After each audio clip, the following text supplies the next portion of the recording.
સુરતના ટેક્સટાઇલ ઉદ્યોગમાં કાચા માલના ભાવમાં 35% સુધીનો ઉછાળો. સપ્લાયની અછતથી ઉદ્યોગકારો પર વધ્યું સંકટ. ઉત્પાદન અને ઓર્ડર પર પડી અસર. ટેક્સટાઇલ નગરી સુરતમાં પોલિસ્ટર ફિલ્મ અને યાર્ન જેવા કાચા માલના ભાવમાં છેલ્લા 3 મહિનામાં 30 થી 35%નો નોંધપાત્ર ઉછાળો આવ્યો છે.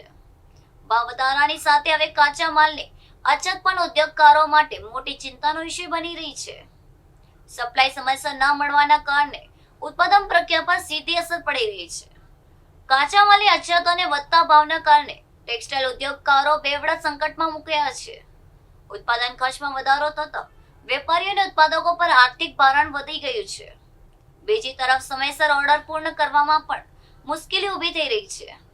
ઉદ્યોગકારો દ્વારા કાચા માલનો નિયમિત અને પૂરતો પુરવઠો મળી રહે તે માટે તાત્કાલિક પગલાં ભરવાની માંગ કરવામાં આવી રહી છે.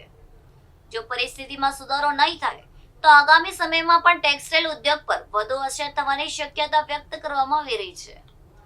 આ પરિસ્થિતિને કારણે નાના અને મધ્યમ કદના ઉદ્યોગકારોની મુશ્કેલીમાં પણ વધારો થયો છે.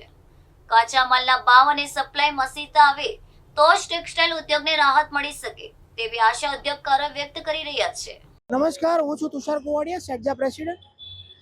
હાલની પરિસ્થિતિ યાર્ન અને ઝરી ઉદ્યોગમાં સતત ખૂબ દુઃખનીય છે. સતત ચિંતાની વાત એ છે કે સતત ભાવ વધારાના કારણે પણ રો મટીરિયલની સપ્લાય પૂરેપૂરી મળી નથી રહી અને સતત યાર્નના ભાવ અને રો મટીરિયલના ભાવ, પોલિસ્ટર ફિલ્મના ભાવ સતત વધી રહ્યા છે. તો આના કારણે એન્ડ યુઝર સુધી, જેમ કે દિવાળીનો મહિનો ચાલી રહ્યો છે, પણ એન્ડ યુઝર સુધી કે એમ્બ્રોઇડરી ધારક છે કે રેપિયર જેકાર્ડ છે અને એરજેટ છે ત્યાં સુધી પહોંચવામાં ખૂબ જ તકલીફ થઈ રહી છે અને સતત ઓર્ડરનો ફ્લો ચાલુ થઈ રહ્યો છે. તો ત્યારે આ વસ્તુ સર્જાઈ રહી છે તો સિઝનની અંદર લાભ લેવો વેપારી મિત્રોને ખૂબ જ તકલીફ થઈ રહી છે.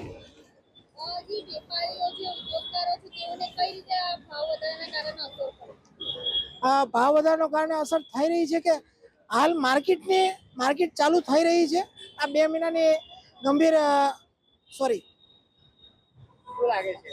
હાલ અત્યારે માર્કેટ 2 મહિનાથી ડાઉન હતી ને અત્યારે માર્કેટનો ફ્લો ચાલુ થયો છે, પણ ત્યારે ભાવ સતત વધી રહ્યા છે અને માલ સપ્લાય આવી નથી રહી, જેથી વેપારીઓ લોકોને ખૂબ જ તકલીફ થઈ રહી છે.